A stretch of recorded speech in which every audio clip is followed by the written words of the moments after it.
Hi there, this is Paul Thompson from Spitfire Audio. I'm going to show you today a quick contextual use of the Hans Zimmer Percussion Professional library within the context of a cue from a BBC show which I wrote the music for called The Interceptor. And this is just a kind of medium action kind of tension moment. So there's quite a lot of things happening on screen. Don't want to detract too much from that, but I need to keep the percussion motoring along and just doing something kind of interesting in the background. So I'm going to show you the difference between the different mixes. So I've got the same, it's just a 4-track drum part, which is programmed in with some other bits and pieces. And the mixes that I actually used in the show were Hans's mixes, but I'm going to show you all 4 of the artist element mixes and then the Steve Lipson stereo mixes as well, which are by their nature, because they're not close tree surround, they're more ambient, but it's quite interesting.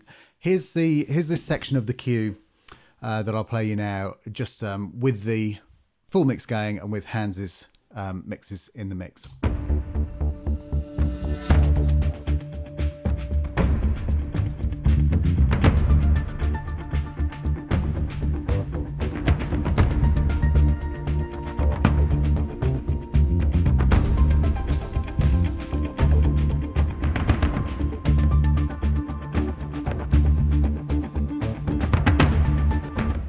So you get the idea. You can hear what's going on there. I'm going to quickly solo that for you so you can hear just that stuff on its own.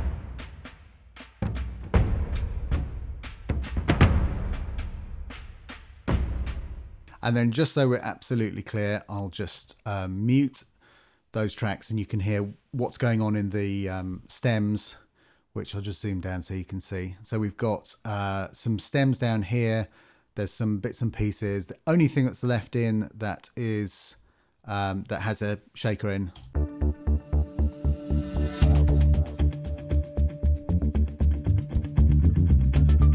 So that's the only thing that's not from the library, the stuff that's playing in the background there. But I'm going to focus on what we've got going on in these percussion tracks.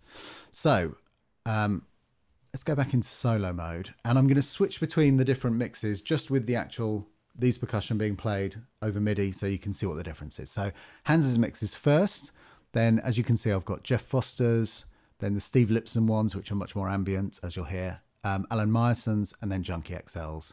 So I'm going to start by unmuting everything here, and then I'm going to use solo mode to just hear the regions that I've soloed. So let's have a listen to that.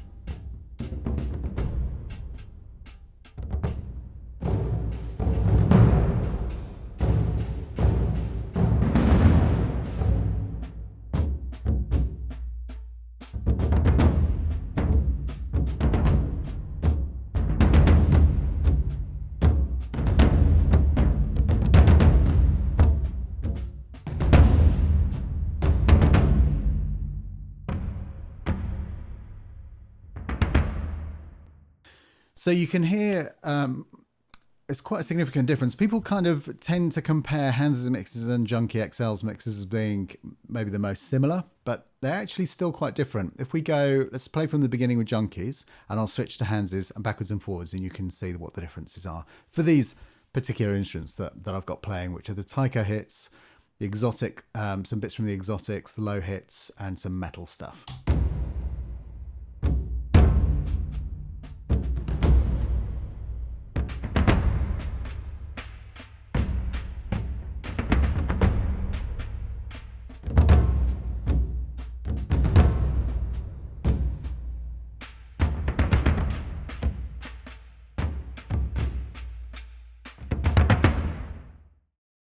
So you can hear there's quite a significant difference between the different mixes. And one of the great things about this is that you have not only the individual mixes, especially with the 4 which have the multiple perspectives within them, but then you can start diving into those perspectives. And you can see here on the metals track that I've got up for Hans's mixes, I'm using the mic itself quite low, and the response set to about half, which means that I've artificially compressed the dynamic range of the MIDI. Partly because this is just this is just that kind of gentle, it's using this in lieu of a kind of shakery type thing, a kind of, but it's actually using these metallic buckets. It's just a more interesting sound, I think.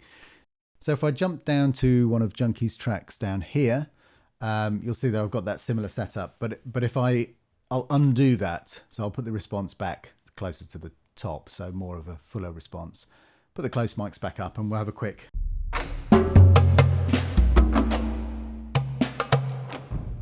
So you get the character of that, and then let's jump back to Hans's. It's a very different character, and each of these artists are incredible engineers. And what they've done is they've brought their engineering mindset to the raw material, which is the 96, I think, mics that Geoff set up for the session, and kind of created their own unique take on it. And if you don't find exactly what you're after within even that wide kind of panoply of sound, you can then go into the individual mic section, which I'll just show you here. If we go into additional mics, we'll pop that up. And then let's pick something and you can have a look. And then you can see you've got 6 really great different sounding mics that are just the kind of mic sets for you to mess around with. And it's what we kind of honed down from the 96 to be what we felt was the most characterful selection. It gives you a really wide range of sound. So it's a amazingly played library, really has a lot of kind of power and musicianship in it. You can feel that. But with all of these different takes on the sound, on the original mics, and all these different mixes and perspectives, you've really got a very powerful collection, very powerful palette of sounds to use in your cues. So I hope that's proved interesting. Thanks very much for watching, and see you on the next one. Bye-bye.